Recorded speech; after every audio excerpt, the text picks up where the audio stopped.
मैं शुरू से अपने आप को तैयार कर रहा था कि जहाँ भी मसीह लोग जाकर के प्रचार करें या जो कुछ काम करें तो उनके काम में विघ्न डालना। अच्छा। और उनकी पिटाई करके उनको वहाँ से डरा धमका के भगा देना। अच्छा। जिससे वो ये सब बातें यीशु मसीह के बारे में और वो ना फैला। मसीह विरोधी थे पूरी तरह से। मतलब जिस दिन बड़ा हो जाऊंगा उस दिन एक फौज बनाऊंगा और जाकर के सारे मसीहों को खत्म कर दूंगा। जब भी मसीह और मसीहत के बारे में सुनता था तो मुझे बड़ा गुस्सा आता था, सही बताया बात। मुझे लोग बोलते भी थे कि मसीही लोग बाहर से आते हैं, बहुत सारा रुपया लाते हैं और गरीब लोगों को पैसा दे करके उनको खरीद करके उनका धर्म परिवर्तन करा लेते हैं। तो आखिर ऐसी जिंदगी में आपकी वो कौन सी अहम घटना ऐसी हुई जिसने आपके इन विचारों को पूरी तरह बदल दिया और आपको सचमुच वास्तविक तस्वीर पता चली कि क्या मसीहत का मायने है? जैसे आप जानते हैं शायद कि मैं पहले प्रभु में विश्वास नहीं करता था। अच्छा। मैं एक ऐसे परिवार में पैदा हुआ हूँ जहाँ प्रभु यीशु मसीह के बारे में कोई जानता नहीं था। जी। अच्छा। मैं अपने हिसाब से चलता था और बड़ा ही धार्मिक था शुरू से। अच्छा। ऐसी बात नहीं है कि ईश्वर की प्यास आपको शुरू से थी, लेकिन समझ नहीं थी। जी। अच्छा।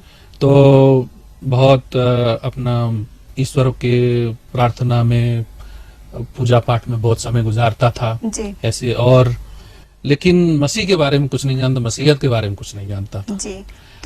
और जब भी मसीह और मसीहत के बारे में सुनता था तो मुझे बड़ा गुस्सा आता था, सही बताया बात। अच्छा। तो हाँ। क्या इस गुस्से की वजह आखिर क्यों आपको उनके लिए गुस्सा? क्योंकि जब किसी को कुछ समझ नहीं होती और जानकारी नहीं होती है तो जो वो सुनता है उसी को सही समझता है। जी हाँ। और उस समय आपकी आयु कितने वर्ष के थे आप? मैं तो जब 13-14 साल का था। अच्छा। बस। जी हाँ।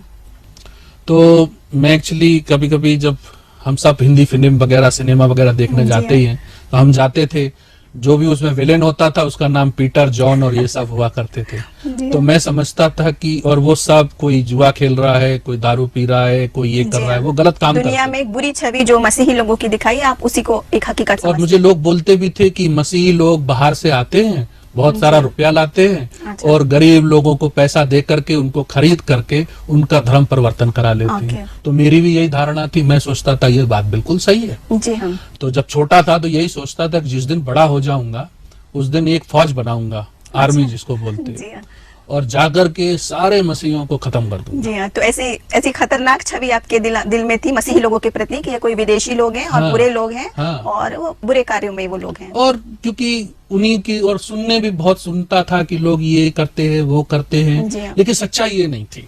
तो आखिर ऐसी जिंदगी में आपकी वो कौन सी अहम घटना ऐसी हुई जिसने आपके इन विचारों को पूरी तरह बदल दिया और आपको सचमुच वास्तविक तस्वीर पता चली कि क्या मसीहत का मायने है? मैं शुरू से अपने आप को तैयार कर रहा था, किसी संस्था के द्वारा मदद नहीं, अपने आप मेरे दिल में ये भावना थी कि जहाँ भी मसीह लोग जाकर के प्रचार करें या जो कुछ काम करें तो उनके काम में विघ्न डालना। अच्छा। और उनकी पिटाई करके उनको वहां से डरा धमका के भगा देना। अच्छा। जिससे वो ये सब बातें यीशु मसीह के बारे में और वो ना फैला। मसीह विरोधी थे पूरी तरह से। जी। मैं तो बहुत ज्यादा ही उनके विरोध में था। अच्छा। क्योंकि मुझे जानकारी नहीं थी। जी हाँ। अपनी अज्ञानतावश आप उनके विरोध में हाँ, सुनने में कभी कभी गलतफहमी हो ही जाती है। ऐसी बात तो कौन सी घटना ने आपकी आंखों को खोल दिया और आप सचमुच मसीह की सच्चाई को आप जान पाए? एक बार मैं एक्चुअली दिल्ली से रहने वाला हूँ। अच्छा। हाँ, तो हमारे बिहार में एक बार मुझे सुनने को मिला कि बहुत सारे मसीह लोग इकट्ठे हुए हैं और वो बड़े बड़े ओपन एयर में, मतलब खुले वातावरण में प्रचार करते हैं, प्रार्थना करते हैं और बहुत सारे लोगों को मसीह में ला रहे हैं। अच्छा। तो मैंने कहा इससे बढ़िया मौका ईश्वर ने मुझे दिया नहीं और न देगा कि जाकर के ये सब खाली करूं, खत्म करूं, इनको विघ्न डालूं, बीच में कुछ गड़बड़ करूं। तो वहां पर बहुत काफी पैसा, छोटा ही था लेकिन भावनाएं ज्यादा थी और किसी प्रकार की कमी नहीं थी, तो अपने पैसे से गया उधर में। वहां पर मैंने देखा कि पहले दिन जब मैंने देखा तो बहुत नॉर्मल लोग खड़े हुए थे स्टेज के ऊपर। उन्होंने तखत लगा के एक छोटा स्टेज बनाया था, नॉर्मल लोग थे खड़े हुए थे और बहुत लोग सामने खड़े हुए थे। तो मैंने वहीं देखा, पहले दिन ही मैं वहां देखा कि एक आदमी जो विश्वासी नहीं था, मसीह नहीं था, जैसे मसीह से कोई मतलब नहीं था, क्योंकि पहनाव से ऊपर के हाव भाव से पता चली जाता है। हाँ। तो उसको 5 लोग उठाकर ला रहे। अच्छा। हाँ, उठाकर ला रहे हैं क्योंकि उससे चला नहीं जा रहा। अच्छा। और आए तो उधर से एक आदमी उतरा जो स्टेज पे खड़ा हुआ था, बिल्कुल एक नॉर्मल इंसान की तरह, और उसने एक शब्द कहा, यीशु मसीह के नाम में ठीक हो जा। अच्छा। थोड़ी देर बाद वो 4 आदमी छोड़ दिए और वो चलने फिरने लग गया और वापस हंसता गाता खेलता वहां से चल दिया। आपने अपनी आंखों से ये सब मैंने अपनी देखा? आंखों से देखा। जी। मैंने कहा ये सब बकवास है। अच्छा, तब भी आप यकीन नहीं लाए इस हाँ, बात क्योंकि झूठ है। मैंने कहा ये सब लोग, इसने पैसे लिए होंगे थोड़े से और ये सारी बातें कैमरे में ये कह मिलजुल दी, के आपस लोगों में के सामने लोगों कह को, दी। हाँ, धूल झोंक रहे हैं। हाँ, आंखों में धूल झोंक रहे। मैंने कहा मैं विश्वास नहीं करता। जी। मैं खुद धार्मिक आदमी हूँ, घंटों घंटों ईश्वर के साथ समय गुजारता हूँ। मैंने कभी ऐसा नहीं होते देखा है, तो ये कहाँ से कर सकते हैं। इनकी तो जो खड़े हुए हैं इनके कपड़े अच्छे नहीं है, शकल सूरतें भी ज्यादा जी, वैसी हाँ। नहीं है कि जैसे लगे कि ये कुछ हाँ कर जी, सकते कोई हैं। प्रभावशाली व्यक्तित्व प्रभावशाली आपको नजर व्यक्ति तो दिखाई नहीं दे था। रहा दूसरे दिन फिर देखा तो एक स्त्री आई, उसके 2 बच्चे थे है। जी। और एक बच्चा की दोनों आंखें बोलते बचपन से या जन्म से मुझे नहीं मालूम, दोनों अंधा था वो। अच्छा। तो स्त्री आई, बड़ी रोती गाती, बड़ी बेचारी दुखी थी और स्त्री जैसे ही वहां पर आई फिर वही हुआ। उन्होंने आई, आंखों पे हाथ रखे और यही कहा कि यीशु के नाम में ठीक हो जा। अच्छा। और कुछ नहीं बोलते थे। जी। तो मुझे बस इतना ही सुनाई देता, पता नहीं और पीछे क्या बोलते नहीं, मुझे नहीं मालूम। जी। तो मैंने कहा ये नहीं हो सकता है, ये सब झूठे हैं, मक्कार हैं। ये पैसे लेकर के सारी झूठी झूठी बातें फैला रहे हैं, जी। लोगों को बरगला रहे हैं। मैंने कहा इनका कुछ ना कुछ करना ही चाहिए। अच्छा। तो मैं मौका ढूंढ रहा, रोज वहां जाता था एक देखने के लिए क्या हो रहा है, क्यों हो रहा है, कौन क्या बोल रहा है, ये सब बातें के लिए। लेकिन अपना मौका ढूंढ रहा था जी। कि कब ऐसा मौका मिले कि इनका सब कुछ यहाँ से खत्म कर दूं। हाँ। एक दिन की बात, मौका मिल गया भाई। जी। मौका ऐसा मिला कि वो लोग, उनका रहने ठिकाने का घर कहीं और था, लेकिन वो जो मीटिंग करते थे खुले मैदान में करते थे। अच्छा। और आपको मालूम है कि ये लोग गिटार, ये छोटी मोटी चीजें साथ में लेके हाँ, चलते हैं। बिल्कुल। तो ये लोग वहां रख, ये भी पूरी रात मीटिंग करते थे। कभी कभी अच्छा। रात के सुबह सुबह 2-3 बज जाते थे। तो ये वहीं पर रहते थे अच्छा। और सुबह सुबह बेचारे सोने के लिए जाते। तो एक जन की वहां पर, एक आदमी की ड्यूटी लगा देते थे कि कोई उनकी देखभाल करे, सामान की चोरी वोरी ना हो जी। जाए। अच्छा। तो मैं वहां रोज चक्कर काटता था, तो ये ढूंढ रहे थे कि कोई आए, ये सामान की देखभाल करे। मैंने कहा मैं करता हूँ। अच्छा। बड़े खुश हुए, बोले आप देख लोगे? मैंने कहा हाँ बिल्कुल देख लूंगा। तो उन्होंने बोला ठीक है, आप देखभाल करिए, हम जरा जाकर के थोड़ा आराम कर लेते हैं, सो जाते हैं और आराम करने के बाद फिर हम आते हैं। जी। मैंने कहा बड़ी खुशी से आप जाइए, आप चिंता ना करिएगा। क्योंकि मैंने सोचा कि जब ये चले जाएंगे तो मैं इनका सारा सामान उठा लूंगा यहाँ से और यहाँ इनका गड़बड़ी जो सब करूंगा खत्म सब। करके भाग जी। जाऊंगा। अच्छा। तो ऐसी प्लानिंग कर रहा था, लेकिन परमेश्वर की मर्जी अलग होती है। जी। परमेश्वर का वचन कहता है कि जो कोई, अगर परमेश्वर, जो कोई इच्छा हमारे दिल में होती है और अच्छी इच्छा होती है, परमेश्वर से होती है और वो परमेश्वर उन इच्छाओं को जरूर पूरा करता है। जी हाँ, बिल्कुल सही परमेश्वर बात को है। जानना उसकी इच्छा ही है, ईश्वर की इच्छा ही है कि सबसे जाने, जी हाँ। इसीलिए वो जमीन पर आया। तो मेरी इच्छा भी उसने पूरी कर दी। मैं वहीं बैठा था। मैंने कहा ये सब मैं तब तक विश्वास नहीं करूंगा इन चीजों में जब तक मैं अपनी आंखों से और अपने शरीर से उसका अनुभव नहीं करूंगा। आपने वैसे ही काम किया जैसे थोमा ने किया, अपनी आंखों से नहीं हाँ। देखूंगा, छू नहीं भाई लूंगा। हमने तो कभी मसीह के बारे में सुना नहीं, जी हाँ। हमारे परिवार में किसी ने सुना नहीं। वो लोग सब कट्टर विरोधी थे, जी। मैं भी कट्टर विरोधी था। तो मुझे कुछ ऐसी बात, और कभी किसी ने वचन सुनाया ही नहीं था कि परमेश्वर जी। प्यार करता है या परमेश्वर ने जान दी, ये सब बातें मुझे नहीं मालूम थी। जी। तो उस दिन जब मैं वो सामान समेट रहा था, मैंने कहा चलो और कुछ नहीं इनके विरुद्ध कर पाएंगे, कम से कम यही कर दें भाई। तो ये लोग मीटिंग नहीं कर पाएंगे, लोगों को जी। इकट्ठा नहीं कर पाएंगे। तो एक बच्चा रोता हुआ वहां पर आया अच्छा। और वो बहुत रो रहा था, मेरे से थोड़ा ही छोटा होगा, अच्छा। बहुत रो रहा। मैंने कहा क्या हुआ भाई, क्यों रो रहे भाई? इसलिए रो रहा हूँ कि मेरी माँ जो है बहुत बीमार है, अच्छा। वो मर जा रही है, डॉक्टर ने बोला है कि इसका कोई इलाज नहीं। अच्छा। तो मैंने कहा बेवकूफ, तुम यहाँ क्या कर रहे हो? दूसरे डॉक्टर पास लेके जाओ, बड़े अस्पताल में लेके जाओ, वहां पर तुम्हारे माँ का इलाज हो सकता है। जी। नहीं नहीं, मैंने सुना है यहाँ पर बहुत सारे लोगों को बड़ी बड़ी चंगाई होती है। जी। मैंने मन में कहा कि मैंने तो देखा तो जरूर है, अनुभव कभी किया नहीं, क्यों अपना समय बर्बाद करते हो? तो उसने बोला क्या आप चलेंगे मेरे घर पे मेरी माँ के प्रार्थना करने के लिए? उन्होंने सोचा आप भी उन्हीं लोगों में से हाँ। प्रार्थना करके चंगाई देते हैं। मैंने मन में सोचा, मैंने अपने लिए कभी प्रार्थना नहीं की, तुम्हारी माँ के लिए क्या प्रार्थना करूं? जी। और मुझे आती भी नहीं है। हाँ। और मुझ में इसमें विश्वास नहीं। लेकिन एक दिमाग में एक कौतूहल पैदा हुआ, उन्हें क्यों नहीं देखा जाए भाई? अगर सच्चाई है तो हम भी देखना चाहते हैं कि ये लोग सच बोलते हैं कि झूठ बोलते हैं। जी। मैंने कहा चलो चलते हैं आपके साथ, मुझे कुछ नहीं मालूम। तब जब देखा, जब वो घर में पहुंचे तो सब लोग रो रहे थे, रोना पीटना पड़ा हुआ था, बहुत सारा माहौल खराब था। डॉक्टर साहब ने हमको देखा तो शायद उन्हें विश्वास नहीं होगा, ये खुद छोटा है, ये क्या करने आया इधर। जी। तो डॉक्टर साहब बोले आप बेकार में समय बर्बाद कर रहे हैं, ये स्त्री मर जाएगी, क्योंकि वो कोमा में थी। अच्छा। पता नहीं कि मर चुकी थी, कोमा में थी, इतना तो नहीं मैं जानता हूँ, लेकिन उसके शरीर में कोई मूवमेंट नहीं था, कोई हरकत नहीं, कोई हरकत नहीं। तो मैंने कहा आप क्या करना चाहिए?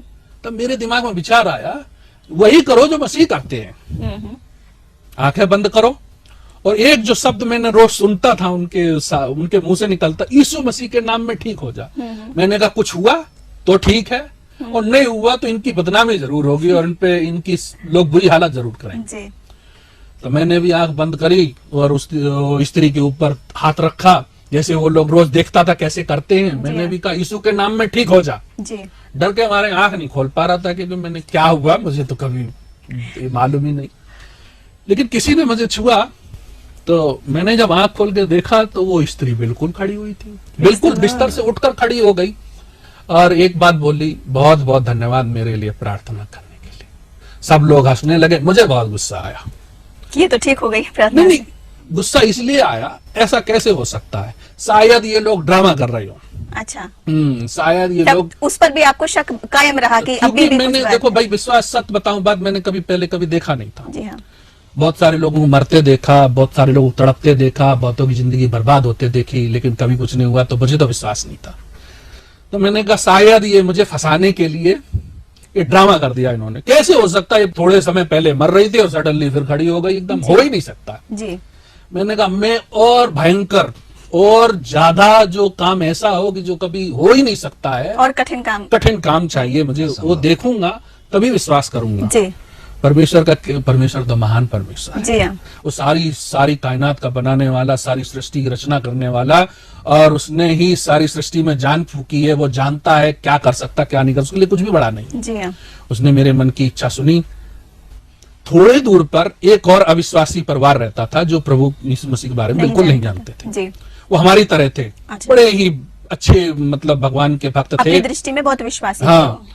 तो वो पता नहीं उन्हें कैसे पता चला, दौड़ते हुए घर में आए, बोले मेरा एक बेटा है कि जो 30 साल की उम्र हो गया, बचपन में उसको पोलियो हो गया था। अच्छा। तो बुरी तरह हुआ था, वो चल फिर नहीं सकता था, उसका आधा अंग पूरी तरह से, हाथ पूरे टेढ़े थे, पैर टेढ़े थे, मुंह भी टेढ़ा था, सब गंदा अंदा बिस्तर पे ही करता था, बुरी हालत में था। अच्छा। जब मैंने उस लड़के को देखा तो मुझे बड़े अच्छा लगा। मैंने कहा अब देखेंगे अब क्या होता है, आप प्रभु ठीक कर सकता है कि अगर प्रभु ने, यीशु मसीह ने इसको ठीक कर दिया तो मैं आज से इसके पीछे चल लूंगा, क्योंकि मुझे भी ईश्वर की तलाश थी जी। इन दुनिया का कहीं भी चले जाओ, कोई धर्मी आदमी हो अधर्मी हो, सबकी एक ही तलाश होती है कि ईश्वर मिल जाए, है ना जी। हाँ। मोक्ष की प्राप्ति को उसी कहते हैं ना, कि ईश्वर की प्राप्ति हो जाए। इसीलिए लोग सब प्रकार के क्रियाकर्म करते कि प्राप्ति किसी प्रकार प्रभु को। मुझे भी बड़ी इच्छा थी, किसको इच्छा नहीं होती है? अगर ईश्वर सच में मिल जाए तो मैं तो कितनी बड़ी बात है, और दुनिया का वही मोक्ष की प्राप्ति होगी। तो मैंने कहा यहाँ कुछ हो गया तो मैं समझूंगा कि सत्य है, और सत्य ही परमेश्वर है, और परमेश्वर को मैं, वो परमेश्वर को जानना चाहता हूँ। मैं उस लड़के घर गया। इस बार मैंने आंख बंद नहीं की, मैंने कहा भाई देखना चाहता हूँ आंखों से क्या होता है जी। तो वही एक ही शब्द याद था, जो 2-3 शब्द जो उसमें मिले, एक ही वाक्य याद था। वो वाक्य ये कहता है, प्रभु यीशु के नाम में ठीक हो जा जी। जब मैंने कहा प्रभु यीशु के नाम में ठीक हो जा, तो वो देखता हूं कि धीरे धीरे उसके पैर ठीक हो गए, हाथ ठीक हो गए, मुंह ठीक हो गया। थोड़े मिनट में वो तैयार हो गया, एकदम बिल्कुल नौजवान, एकदम फर्स्ट क्लास। बिल्कुल दिल भर आता है कभी ऐसे बोले, क्योंकि ऐसा अनुभव कभी हुआ नहीं जिंदगी जी। हाँ। तो मैं तो रोने लगा, मैं तो भागा वहां से। मैंने कहा ये क्या है? हे ईश्वर तू है कौन? आज तक मैं तुझसे नफरत करता रहा, तेरे बंदों को पीटना मेरा काम था, तेरे वचन को खराब करना मेरा काम था, मैं तेरे बारे में बहुत सारी बुरी बातें बोलता था, लेकिन तूने ये क्यों किया मेरे लिए? मैं इतना गिरा हुआ पापी इंसान हूं, मेरे तो वचन के अनुसार भी और धार्मिकता के अनुसार भी पाप की सजा तो मृत्यु है, लेकिन मुझे आपने क्यों ये दिखाया कर? तो बहुत रो रहा। मैं किसी की शक्ल नहीं देखी, लेकिन एक शब्द सुना। वो शब्द बहुत सुंदर था, जिसने मेरे जीवन को पूरी तरह परिवर्तन कर दिया। उस शब्द में ये कहा, किसी ने कहा अच्छी आवाज में, बड़ी प्यारी आवाज में, क्योंकि मैं तुझसे बहुत प्यार करता। Praise the Lord. उस दिन से मेरी जिंदगी की, जिसे मैं घृणा करता हूँ, वो मुझसे प्यार करता, वो आपसे प्यार करता है ना। और यही मसीहियत का सत्य है कि मसीह की मोहब्बत जो ऐसी है वो सबके लिए है, चाहे कोई भी ना हो। जब मैं उससे घृणा करता हूँ, मैं उसके विरुद्ध चलता हूँ, ऐसा कोई अच्छा काम नहीं करता हूँ जिससे उसे खुशी हो, हमसे प्यार हो, क्योंकि नेचुरली तो कोई नहीं कर सकता। प्राकृतिक रूप से आदमी जो घृणा करता है उसे घृणा मिलती है। प्यार करना प्रभु यीशु सिखाता है। जी हाँ। तो जब ये घटना हुई और आपने वाकई में अनुभव कर लिया खुद से, जैसे आपकी चाहत थी कि मैं खुद अपनी आंखों से देखूं, कानों से सुनूं, तब मैं यकीन करूंगा, तो इस क्षण जब आपने देख लिया ये सब, तो क्या परिवर्तन है आपकी जिंदगी में, आपके परिवार में, आपकी समाज में जहां आप रहते थे, क्या हुआ फिर इसके? भाई एक हर एक चीज का एक है, एक्शन का रिएक्शन तो है जी। तो कुछ लोगों ने कहा मैं पागल हो गया, कुछ लोगों ने कहा कि ये तो अछूत हो गया, घर से भी निकाल दिया गया भाई, मार पिटाई भी बहुत हुई। हाँ। उन्होंने कहा कि तुम मेरे लिए मर चुके हो, समाज ने ठुकरा दिया। स्वयं अपने माता पिता लोगों ने? माँ तो मेरी बचपन में ही खत्म हो चुकी थी। अच्छा। तो पिता थे, बाकी के सब परिवार था, धनाढ़ लोग थे, बड़े ही समृद्ध लोग। तो उन्होंने कहा कि तुम्हारा हमारा कोई संबंध नहीं। लेकिन आपने मसीह की मोहब्बत ऐसी रही कि आपने वो सब कुछ की परवाह ना करते हुए भी मसीह को पीछे। आपसे एक सवाल मैं पूछता हूँ, आपको जो दुनिया की सबसे बड़ी चीज, जो आपकी जिंदगी जिसके लिए इंसान गुजार देता है, वो सचमुच में मिल जाए तो पागलपन तो जरूरी बिल्कुल है। सही बात है। तो जो वो मोहब्बत, जो सृष्टिकर्ता की मोहब्बत के सामने तो बाकी सब माँ बेचारी बचपन में ही खत्म हो गई, उसने कभी नहीं कह पाया कि बेटा मैं तुम्हें प्यार करती हूँ। पिता को कभी समय नहीं मिला कि वो कह सके बेटा मैं तुमसे प्यार करता हूँ। और किसी के मुंह से सुना नहीं, सबके मुंह से यही सुनते थे, लड़ाई दंगा ये वो। हम ऐसे मतलब जगह से आते भी हैं कि जहाँ एक थप्पड़ का जवाब 5 थप्पड़ से मिलता है। बिल्कुल सही बात है। तो जब प्रभु यीशु ने कहा, जो परमेश्वर है, जो सारी सृष्टि का बनाने वाला, जो सर्वशक्तिमान है, जब वो खुद कहता है कि मैं तुमसे प्यार करता हूँ, मैं तुमसे प्यार करता हूँ, और जिसने इम्पॉसिबल मतलब जो असंभव है उसको संभव कर दिखाया। अब कुछ लोग ये भी सवाल करते कि तुम मसीह थी नहीं, फिर कैसे हो गया? अच्छा, मसीह होना जरूरी नहीं है परमेश्वर को जानने के लिए। और परमेश्वर का वचन ही कहता है कि वो पापियों के लिए ही आया। अगर वो पापियों के लिए आया तो बिल्कुल सही बात है। और वचन हमसे कहता है परमेश्वर ने जगत से ऐसा प्रेम किया, यानी पूर्ण सृष्टि से, सारी जगत से, सारी दुनिया से, किसी एक के लिए नहीं बल्कि हर किसी के लिए। और एक सबसे बड़ी बात है कि हर समय कभी नहीं सुनाई देता है कि ईश्वर प्यार करता है। हर एक जगह यही होता है कि तुम गलत काम करोगे तो तुम्हें दंड मिलेगा। जी हाँ। लेकिन प्रभु यीशु मसीह में ये बात बिल्कुल विपरीत है, अलग है, बिल्कुल विपरीत है।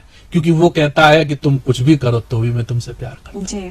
तुमसे घृणा नहीं करता हूँ, तुम्हारे पापों से घृणा करता हूँ। और इसीलिए जीवन बदलना जरूरी है। असंभव को संभव करने वाला परमेश्वर, प्यार करने वाला परमेश्वर, घृणा नहीं रखने वाला परमेश्वर, क्षमा करने वाला परमेश्वर और जीवित परमेश्वर। जी हाँ।